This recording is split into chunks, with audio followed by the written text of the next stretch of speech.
কোনো মৃত ব্যক্তির পক্ষ হতে রোজা কেমনভাবে আদায় করা যাবে বা কিভাবে করা যাবে মৃত্যু ব্যক্তির পক্ষ থেকে। প্রিয় ভাই বোনেরা ও প্রিয় দর্শক মণ্ডলী, রোজার ক্ষেত্রে এক্ষেত্রে মশলাটি বেশ ভালোভাবে কি আমাদেরকে জেনে নেওয়া উচিত যে মৃত্যু ব্যক্তির পক্ষ থেকে রোজা রাখতে হবে না তার পক্ষ থেকে কোনো ফকির মিসকিনকে খাবার খাওয়াতে হবে। এক্ষেত্রে বুখারীর 1952 নম্বর হাদিসটি আপনাদেরকে দেখার জন্য অনুবাদ করছি।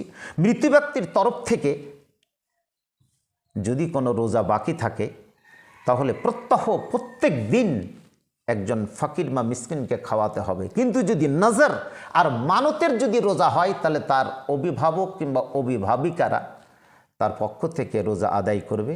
বুখারীর এটাই 1952 নম্বর হাদিস, আপনারা একটু দেখে নেবেন। আমি শুধু কি হাওয়ালা বা রেফারেন্সটা দিলাম। রাইসুল মুফাসসিরিন ইবনে আব্বাস তিনি বলছেন, কোনো ব্যক্তি রমজান মাসে যদি অসুখে আক্রান্ত হয়, রোজা রাখতে সক্ষম নয় এবং সে রোজা না রেখে জগৎ থেকে তিনি বিদায় হয়ে গেলেন, পরলোক গমন করলেন, এই ক্ষেত্রে কি করা যেতে পারে? তার পক্ষ থেকে একজন ফকির কিংবা মিসকিনকে খাবার খাওয়াতে হবে, এটাই সঠিক মশলা।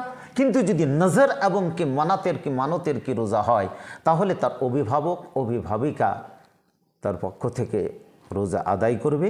এক্ষেত্রে আমরা আল্লামা ইবনে হাজম জাহিরির তার বিখ্যাত পুস্তক আল মহল্লা দেখে নিতে পারি, জি পৃষ্ঠা নম্বর 717, এবং এই মতটিকে স্পষ্ট রূপে সঠিক রূপে